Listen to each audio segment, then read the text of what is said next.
Călătoria norului Puficel. O poveste jucăușă despre un nor pufos care descoperă magia toamnei și învață să lucreze împreună cu prietenii săi, soarele, vântul și ploaia, pentru a picta lumea în culori minunate. Sus pe cer trăia Puficel. Cine era Puficel? Sus pe cer, unde păsările cântă și razele de soare dansează, trăia un nor mic și pufos pe nume Puficel. Era alb ca vata de zahăr de la târgul din Povești și se plimba toată ziua printre prietenii săi înaripați. Puficel iubea să se joace de avații ascunsele cu razele de soare și să asculte cântecele păsărilor călătoare. Era fericit, plutind lin pe cer, dar curând avea să descopere că avea o misiune foarte importantă. Soarele îi dă o misiune importantă. Mesajul de la soare. Puficel, e vremea să cobor mai jos, pe pământ. Pe pământ e cam uscat, copacii au nevoie de apă, iar frunzele lor ruginii vor să danseze în ploaie.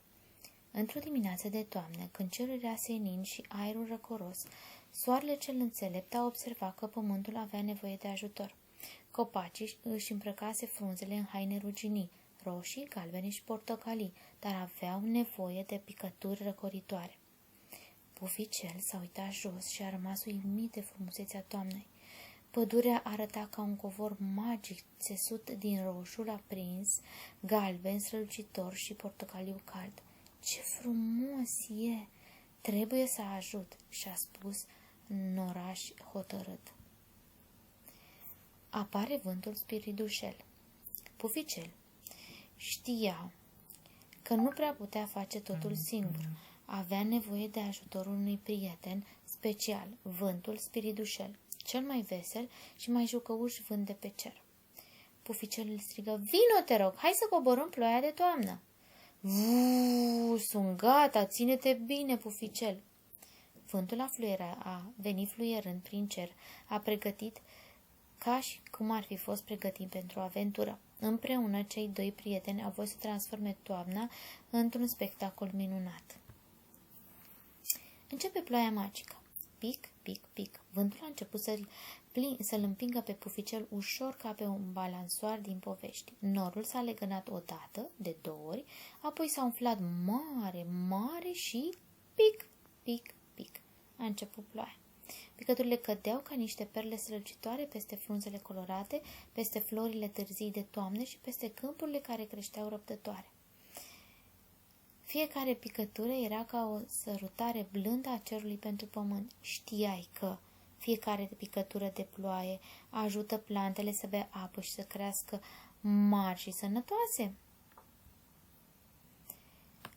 Mulțumiri din natură.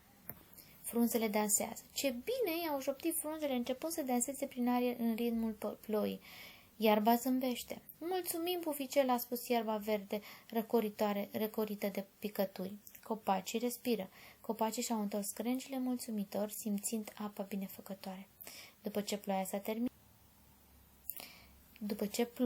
s-a terminat, soarele a ieșit, iar de după un nor mare a ieșit și a zâmbit călduros. Bravo, micuțule, ai adus ploaia cea blândă de toamnă. Puficel se simțea foarte mândru și fericit. Descoperise că munca în echipă și ajutorul dat celorlalți sunt cele mai frumoase lucruri.